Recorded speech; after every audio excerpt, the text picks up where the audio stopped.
Hello viewers, welcome back to my channel. আজকে পাটিসাপটা পিঠা তৈরির perfect recipe share করব।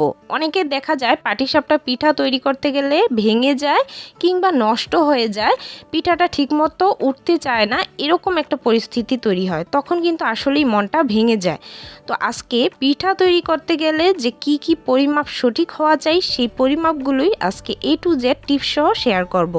পুরো রেসিপি দেখে যদি তৈরি করতে পারেন তাহলে কিন্তু আপনার পিঠা ভালো হওয়া থেকে কেউ আটকাতে পারবে না। তাহলে সব মজার রেসিপিগুলো দেখতে এখনই চ্যানেলটি সাবস্ক্রাইব করে রাখুন। পেজ থেকে দেখে থাকলে অবশ্যই পেজটি ফলো দিয়ে রাখুন।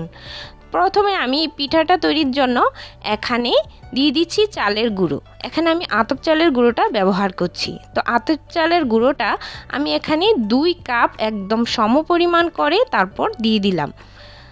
এক্ষেত্রে অবশ্যই একটা টিপস ফলো রাখবেন, যেটা হচ্ছে আপনি যতটুকু চালের গুঁড়া ইউজ করবেন ঠিক তার অর্ধেকটা ময়দা দেওয়ার চেষ্টা করবেন। যদি এরকমটা দেন তাহলেই আপনার পিঠাটা একদম পারফেক্ট হবে। ময়দার পরিমাণ কিন্তু অর্ধেক দিতে হবে, চালের গুঁড়ার অর্ধেক। তো আমি এখানে 2 কাপ চালের গুঁড়ার পরিমাণ অনুযায়ী 1 কাপ ময়দা দিয়েছি। প্রথমে হাফ কাপ দিয়েছি, তারপর গোলার সময় আবারও হাফ কাপ আমি দিয়ে মিশিয়ে নিয়েছি। তো এটাই মনে রাখবেন যে চালের গুঁড়ার অর্ধেকটা ময়দা দিতে হবে। আর এখানে স্বাদের ব্যালেন্স অনুযায়ী লবণ দিয়ে দিয়েছি। আর এখানে খেজুরের গুড় আমি একটু গুঁড়ো করে তারপর মিশিয়ে দিচ্ছি, ভালো করে শুকনো উপকরণের সাথে মিশিয়ে দিলাম। তো এখানে চিনির ব্যালেন্সটা একটু কম দেওয়ার চেষ্টা করবেন, যেহেতু ক্ষীরের সাথেও কিন্তু ভালো একটা চিনির টেস্ট পাওয়া যায়, সেজন্য এখানে আমি একটু গুড়ের পরিমাণ কম দিয়েছি। আর এখানে আমি নর্মাল দুধ দিয়ে দিচ্ছি জাল করা, সেটা আমি অল্প অল্প করে অ্যাড করে দিচ্ছি। এই ক্ষেত্রে চাইলে আপনারা নর্মাল জল দিয়েও কিন্তু এই ব্যাটারটা তৈরি করে নিতে পারেন। দুধ দিয়ে ব্যাটারটা তৈরি করলে স্বাদটা খুব ভালো আসে, সেজন্য আমি দুধ দিয়ে ব্যাটারটা তৈরি করে নিচ্ছি। আর এখানে একটু খেয়াল রাখবেন, প্রথমে ব্যাটারটা কিন্তু অল্প পরিমাণে দুধ দিয়ে তারপর কিন্তু একটা ঘন ব্যাটারকে আপনি হাত দিয়ে কষলে কষলে ভালো করে কিন্তু মেখে নিতে হবে। এক্ষেত্রে ভালো করে জল না দেওয়ার আগ পর্যন্ত এভাবে আমি ভালো করে ব্যাটারটা হাত দিয়ে মেখে তৈরি করে নিচ্ছি। চাইলে আপনারা হ্যান্ড বিটারও ব্যবহার করতে পারেন। তো হাত দিয়ে মাখলেই মনে হয় আমার কাছে বেশি ভালো হয়।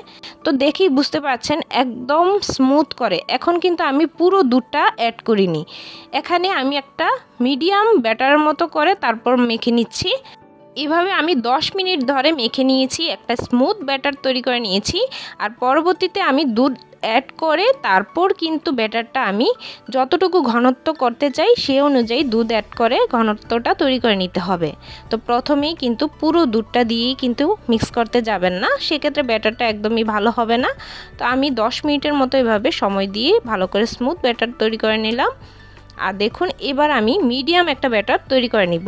আর এক্ষেত্রে আমি হ্যান্ড বিটারটাই ব্যবহার করছি, যেহেতু আগেই স্মুথ একটা ব্যাটার তৈরি হয়েছে। পিঠা তৈরির ক্ষেত্রে এই ব্যাটারটাই কিন্তু সবচেয়ে বেশি পারফেক্ট হওয়া চাই, তাহলেই কিন্তু আপনার পিঠাটা সুন্দর হবে। তো দেখুন বেশি ঘনও হয়নি বা বেশি পাতলাও হবে না, এরকম একটা ব্যাটার মিডিয়াম তৈরি করে নিতে হবে। তো এভাবে আমি ব্যাটারটা তৈরি করার পর ঢাকা দিয়ে ঠিক 15 মিনিটের মতো ঢেকে রাখবো। এর মধ্যে খুব ভালো করে সেট হয়ে যাবে। আর এইদিকে আমি ক্ষীরটা দেখিয়ে দিচ্ছি। যেহেতু আমি ক্ষীরটা আগেই তৈরি করেছি, সেটা আমি ফ্রিজ থেকে নামিয়ে তারপর জাল করে নিয়েছি। আবার মোটামুটি ক্ষীর তৈরি করতে কিন্তু সবাই পারেন, আর যদি না পারেন সেক্ষেত্রে একটু কষ্ট করে সার্চ করে দেখে নিতে পারবেন। তো এখানে আমি ক্ষীরটা বেশি ঘনত্ব রাখিনি, মিডিয়াম একটা ক্ষীর তৈরি করে নিয়েছি। ক্ষীরের ক্ষেত্রে একটা টিপস ফলো রাখবেন, যদি ক্ষীরটা বেশি পাতলা হয়ে যায় সেক্ষেত্রে পিঠাটা কিন্তু নষ্ট হয়ে যাবে প্যান থেকে উল্টানোর সময়। তো এই ক্ষেত্রে ক্ষীরটা মিডিয়াম তৈরি করে নিতে হবে। এইদিকে আমার ব্যাটারটাও খুব ভালো করে সেট হয়ে গেছে। এবার পিঠা তৈরি করার পালা। তো আমি এখানে একটা প্যান আগে থেকে একটু গরম করে নিয়েছি, আর উপর দিয়ে এবার তেল ব্রাশ করে দিচ্ছি। তেলটা কিন্তু বেশি পরিমাণে ব্রাশ করা যাবে না, হালকা করেই তেলটা ব্রাশ করে নিতে হবে। আর এখানে আমি 2 হাতা পরিমাণ ব্যাটার দিয়ে দিচ্ছি। তো আপনারা কতটুকু বড় বা ছোট রাখতে চান সেই অনুযায়ী ব্যাটারটা দিয়ে দিবেন। তো ব্যাটারটা দেওয়ার পর সাথে সাথেই কিন্তু এভাবে হাতলটা ধরে ঘুরিয়ে নিতে হবে। আর আপনি প্রথম যখন পিঠাটা তৈরি করবেন তখনই বুঝবেন যে আপনার ব্যাটারটা পারফেক্ট তৈরি হয়েছে কিনা। আর যদি দেখেন যে পিঠাটা ভেঙে যাচ্ছে সেক্ষেত্রে কিন্তু আরেকটু ব্যাটারের সাথে ময়দা অ্যাড করে দিবেন অবশ্যই। তো সেক্ষেত্রে পিঠাটা আপনার পারফেক্ট হবেই।